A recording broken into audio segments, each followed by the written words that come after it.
एक गांव में जानकी नामक एक गरीब विधवा अपने बेटे सूरज के साथ रहती थी। पति के गुजर जाने के बाद जानकी घरों में चौका बर्तन करके अपना परिवार चला रही थी। जानकी सदैव भगवान की पूजा किया करती थी।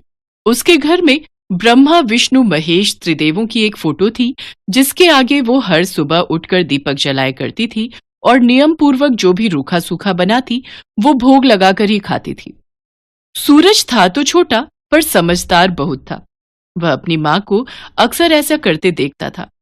माँ, तुम भगवान की पूजा क्यों करती हो? इसलिए बेटा, ताकि भगवान हमें हर मुसीबत से बचाएं। माँ, क्या भगवान हमें सारी मुसीबतों से बचा लेते हैं? हाँ बेटा, भगवान हमारी हर मुसीबत में रक्षा करते हैं। अपनी माँ से बातें करते करते सूरज सो जाता है। अगले दिन जानकी काम पर चली जाती है। एक दिन सूरज की तबीयत खराब थी, पर वो दवाई खाने के लिए लगातार मना कर रहा था। सूरज बेटा, अगर दवाई नहीं खाओगे तो कैसे ठीक होगे? माँ, तुम ही तो कहती हो कि भगवान हमें सारी मुसीबतों से बचा लेते हैं, तो वो मुझे ठीक कर देंगे। मैं दवाई नहीं खाऊंगा, दवाई बहुत कड़वी होती है। अरे तुम्हें नहीं पता कि भगवान जी ने तो मुझे ये दवाई दी है कि इसे सूरज को खिला देना, उसके बाद वो बिल्कुल ठीक हो जाएगा। वो देखो, दवाई की पुड़िया भगवान के मंदिर में रखी है ना, और उन्होंने साथ में कटोरी में चीनी भी रखी है। अगर तुम्हें दवाई कड़वी लगे तो मैं तुम्हें चीनी खिला दूं, वो देखो। क्या सचमुच भगवान जी ने ये दवाई दी है? ठीक है, फिर तो मैं ये दवाई खा लूंगा। माँ, मुझे वो वाली चीनी भी दो। हे ईश्वर, मुझे क्षमा करना। मैंने आपका नाम लेकर सूरज को दवाई खिलाई है।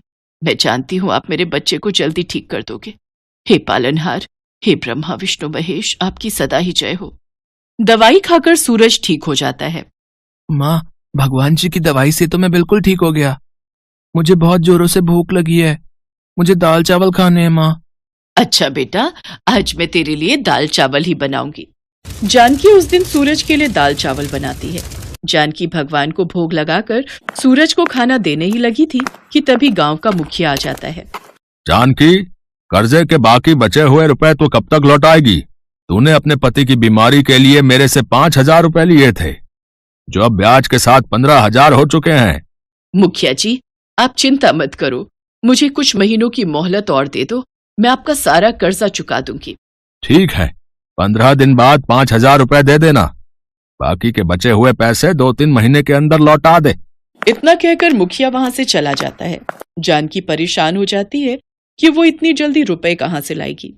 जानकी घरों में काम करती थी, वहां से भी एडवांस रुपए मांगती है, पर पहले ही वो महीने के पैसे ले चुकी थी, इसलिए मालकिन ने एडवांस देने के लिए भी मना कर दिया। नहीं नहीं जानकी, ऐसे काम नहीं चलता। तुम्हें तो पता ही है सेठ जी पूरे महीने के पैसे एक साथ देते हैं। अब मैं तुम्हें एडवांस में पैसे दे दूंगी तो मुझे भी तो पूरे टाइम घर का खर्च चलाना है। सेठ जी शहर गए हुए हैं, पीछे से मुझे भी तो पैसों की जरूरत है, और वैसे भी मैं तुझे महीने के पैसे पहले ही दे चुकी हूँ। कोई बात नहीं मालकिन, आप परेशान मत हो। ऐसे ही कुछ दिन तक जानकी परेशान रहती है। वो कुछ भी नहीं समझ पा रही थी कि आखिर वो चौधरी का कर्ज कैसे चुकाए। एक दिन जानकी त्रिदेव की मूर्ति के आगे बैठी रो रही थी। हे प्रभु, मैं क्या करूं, मुझे कुछ समझ नहीं आ रहा। चौधरी साहब कल मेरे से कर्जे के 5,000 रुपए मांगने आ जाएंगे, पर मेरे पास उनको देने के लिए बिल्कुल भी पैसे नहीं है। अगर मैंने उन्हें पैसे नहीं दिए तो ये घर खाली करना पड़ेगा हमें, वो हमें यहाँ से निकाल देंगे। मेरी सहायता करो प्रभु, मेरी सहायता करो। माँ, तुम रो मत। तुम ही तो कहती हो कि भगवान हमारी हर मुसीबत से रक्षा करते हैं। देखना, वो हमें भी इस मुसीबत से निकाल देंगे। पर जब मुखिया पैसे लेने के लिए आया तो जानकी के पास पैसे नहीं थे। मुखिया ने उसे खूब खरी खोटी सुनाई।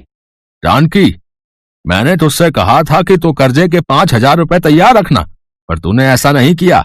कल दोपहर तक अगर तूने मेरे पैसे नहीं लौटाए तो मैं तुझे पुलिस के हवाले कर दूंगा, समझी? मुखिया जी, आपको पता भी है हमारी मदद करने के लिए भगवान जी आने वाले हैं। वो आपके सारे पैसे चुका देंगे। सही है, सही है। बच्चे को भी बहला फुसला रखा है कि भगवान आएंगे, भगवान आएंगे। देखता हूं कल कौन से भगवान मेरे पैसे चुकाने आने वाले हैं। जानकी रोने लगती है। सूरज भगवान त्रिदेव के पास जाता है और उनसे कहता है, भगवान जी, माँ कहती है कि आप मुसीबत में हमेशा सहायता करने के लिए आते हो। कल मुखिया जी माँ को पुलिस के हवाले कर देंगे। आप उससे पहले आ जाना, मैं आपका इंतजार करूंगा।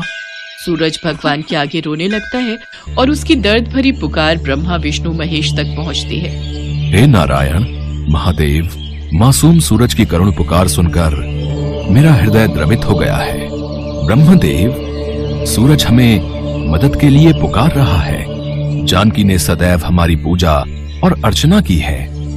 अब समय आ गया है कि हम जानकी को उसकी पूजा का फल दें। आप दोनों सत्य कह रहे हैं। जब भी कोई भक्त हमें सच्चे हृदय से पुकारता है तो हम तीनों उसकी सहायता के लिए अवश्य जाते हैं और समय आने पर हम तीनों अपनी भक्त जानकी की सहायता के लिए अवश्य जाएंगे। अगले दिन मुखिया अपने पैसे लेने के लिए जानकी के पास आता है। पुलिस भी मुखिया के साथ थी। इंस्पेक्टर साहब, जानकी मेरे पैसे नहीं लौटा रही है। इसने मेरे 15,000 रुपए कर्जा चुकाना है, जिसमें से इसने अब तक 1 रुपए का कर्जा भी नहीं चुकाया है। अब आप ही बताइए मैं क्या करूं। देखिए जानकी जी, मुखिया जी ने आपके खिलाफ रिपोर्ट लिखाई है, इसलिए आपको हमारे साथ पुलिस स्टेशन चलना होगा। या तो आप इनके कर्जे में से 5,000 रुपए अभी दे दो, वरना हमें आपको पुलिस स्टेशन ले